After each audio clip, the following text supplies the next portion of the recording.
Halo semua, apa kabar? Semoga semua baik-baik, dilancarkan rezekinya, dipermudahkan segala urusannya, dan yang paling penting diberikan kesehatan. Itu doa yang selalu saya ucapkan kepada teman-teman, bahkan ketika saya podcast atau saya ketemu dengan teman-teman saya. Di episode ini saya akan membahas tentang perceraian temurun.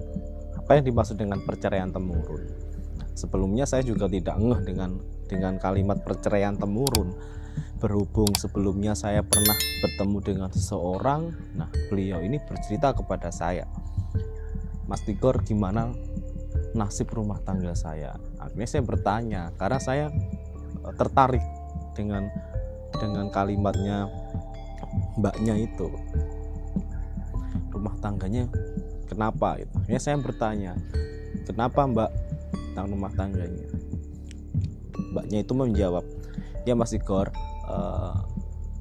rumah tangganya itu di ujung tanduk, bahwa di dalam rumah tangganya itu ada pengganggu, sebut saja pelakor gitu. Jadi suaminya itu selalu diganggu dengan wanita. Akhirnya saya penasaran, saya melihat mbaknya juga, wah ini kelihatannya ada yang kurang beres nih, ada yang nggak pas nih. Karena apa? Ketika saya bertemu dengan mbaknya itu, saya ngerasakan kayak ada energi yang, mohon maaf ya, biasanya ada orang yang percaya dan tidak, tapi sebagian orang itu kayak ngerasakan semacam orang menghancurkan seorang kan macam-macam ya caranya. Ada rumah tangganya dihancur, pekerjaannya dihancurkan, bahkan jiwanya dihancurkan. Yang saya lihat pada mbaknya itu kayak ada energi penghancur yang sengaja dibikin orang untuk memberantakan semuanya. Tapi tidak langsung ke mbaknya. Akhirnya saya bertanya kepada mbaknya itu, coba saya pengen tahu suaminya seperti apa. Ditunjukkanlah gambarnya, fotonya itu. Ketika saya lihat fotonya fotonya suaminya mbaknya, saya melihat itu kayak ada yang kurang benar nih, ada yang kurang pas nih. Saya bertanya lagi, sejak kapan di dalam rumah tangga Anda ini terasa panas gitu? Mbaknya itu kayak menjawabnya kayak kebingungan gitu. Intinya lumayan lama lah. Cuma saya tanya ke mbaknya, karena jujur ya, ketika saya lihat mbaknya itu, yang saya lihat sebuah pernikahan, tapi pernikahannya itu kayak berulang. Akhirnya saya memberanikan diri bertanya kepada mbaknya, Mbak, saya melihat sebuah pernikahan, tapi kok laki-lakinya bukan suami yang ada di fotonya mbak ini, tapi laki-laki yang lain gitu. Terus saya tanya, apakah mbak pernah menikah ke sekian kalinya gitu. Dan mbaknya itu mengiyakan bahwa mbaknya itu pernah menikah, bercerai, lalu menikah sama si suaminya ini yang diganggu sama pelakor tadi. Jadi gini, karma temurun itu ada, perceraian temurun itu ada. Mbak nikah berapa kali? Saya tanya gitu. Mbaknya menjawab, 2 kali mas menikah, dan ini lagi diganggu sama wanita lain.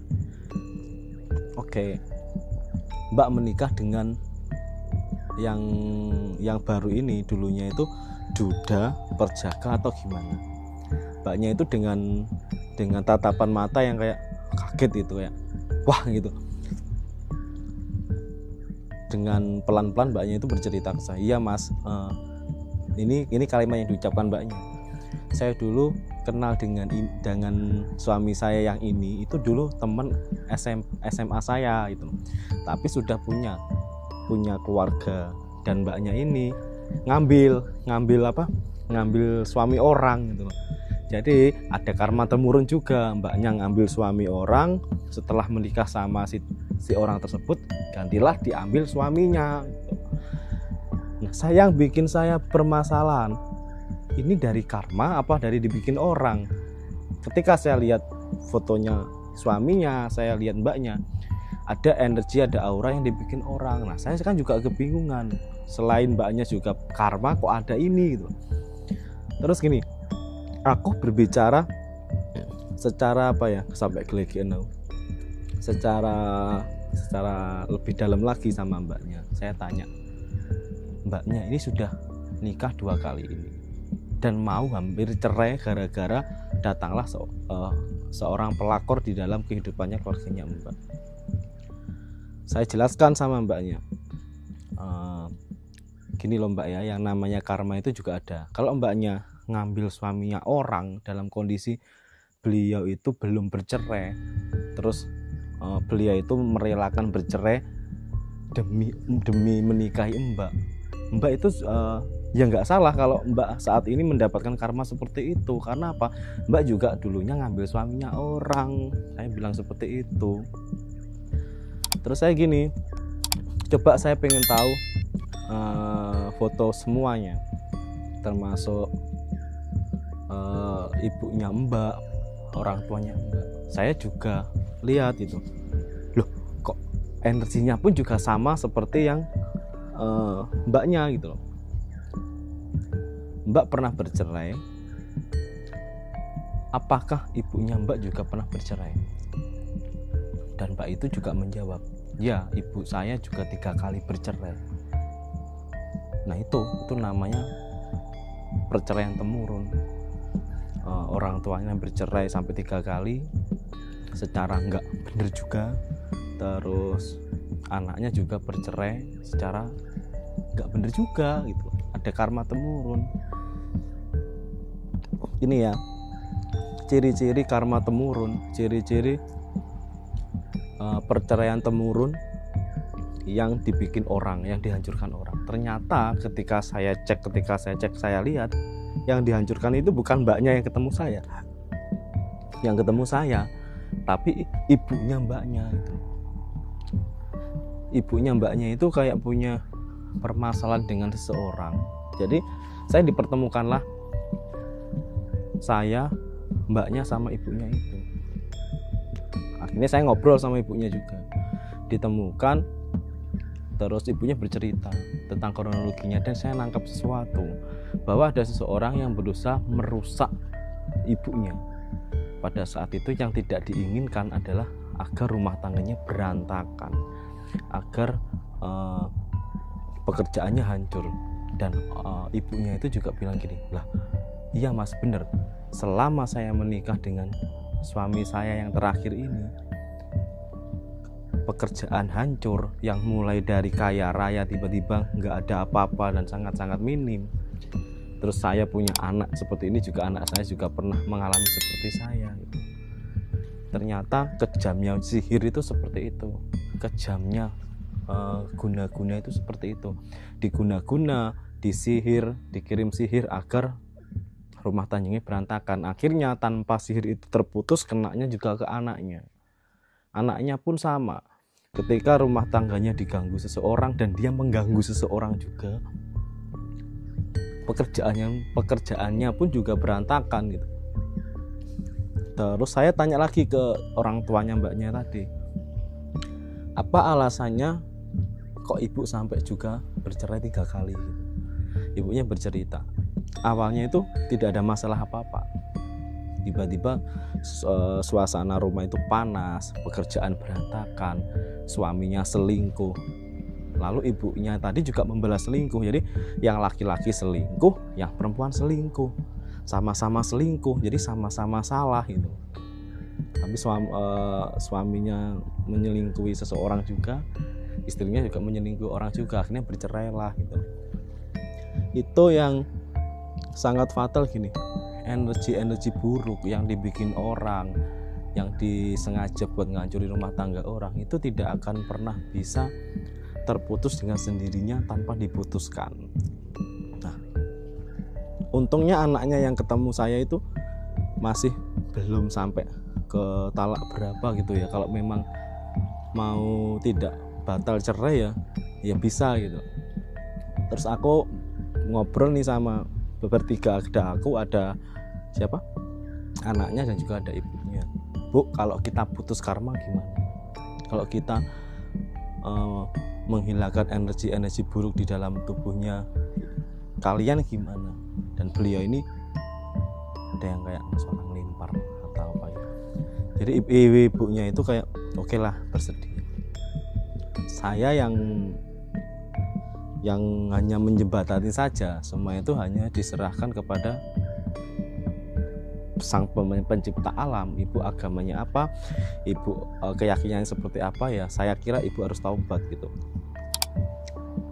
Si mbaknya juga harus gitu, jangan sampai ada karma temurun selain dari dibikin orang. Kalau secara energinya dibikin orang saya bisa bantu, tapi kalau untuk karmanya ya panjenengan sendiri yang harus bisa menyelesaikan gitu. Ibunya tanya gitu loh, caranya gimana Mas Igor? Jadi, saya menyarankan 2 cara. Yang pertama adalah cara secara ibunya sendiri ya. Ibu harus taubat dengan caranya ibu sendiri. Mbaknya juga harus taubat dengan cara mbaknya sendiri, karena mbaknya juga pernah ngambil suaminya orang gitu. Saya hanya membantu secara hal gaibnya saja. Jadi saya memutuskan melalui beberapa ritual yang harus saya lakukan juga, saya mbaknya lakukan juga. Setelah ritual itu saya lakukan, jarak beberapa lama, ya syukurlah mereka tidak jadi putus, tidak jadi cerai, tidak jadi berantakan.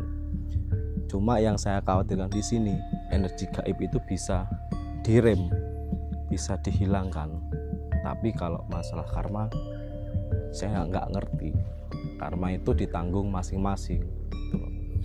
Jadi pesan saya buat siapapun, kalau kamu tidak ingin memanen ya jangan ingin nanam gitu, jangan mau nanam. Kalau kamu tidak ingin suamimu diambil orang, ya jangan ngambil suaminya orang. Itu pesanku.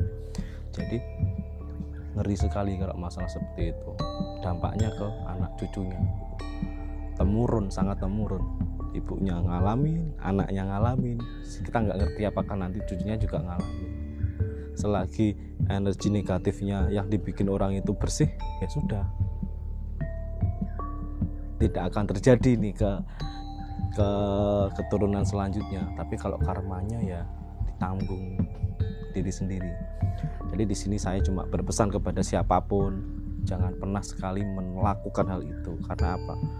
Ketika kamu berhubungan dengan seseorang tapi kamu sudah berkeluarga, hancur. Yang hancur bukan dirimu saja, keturunanmu juga akan ngalamin. Ya mungkin ini hanya pembicaraan yang tidak berbobot, tapi ini adalah cerita di mana siapa tahu kalau teman-teman membaca atau mendengar cerita saya seperti ini, kalau Anda mendekati keluarganya orang, ya stop, jangan melakukan. Karena apa? Dampaknya luar biasa sekali. Cukup sekian pembicaraan saya Teguh Rotadan. Jika ada salah kata mohon maaf. Salam rahayu, sehat selalu. Dadah.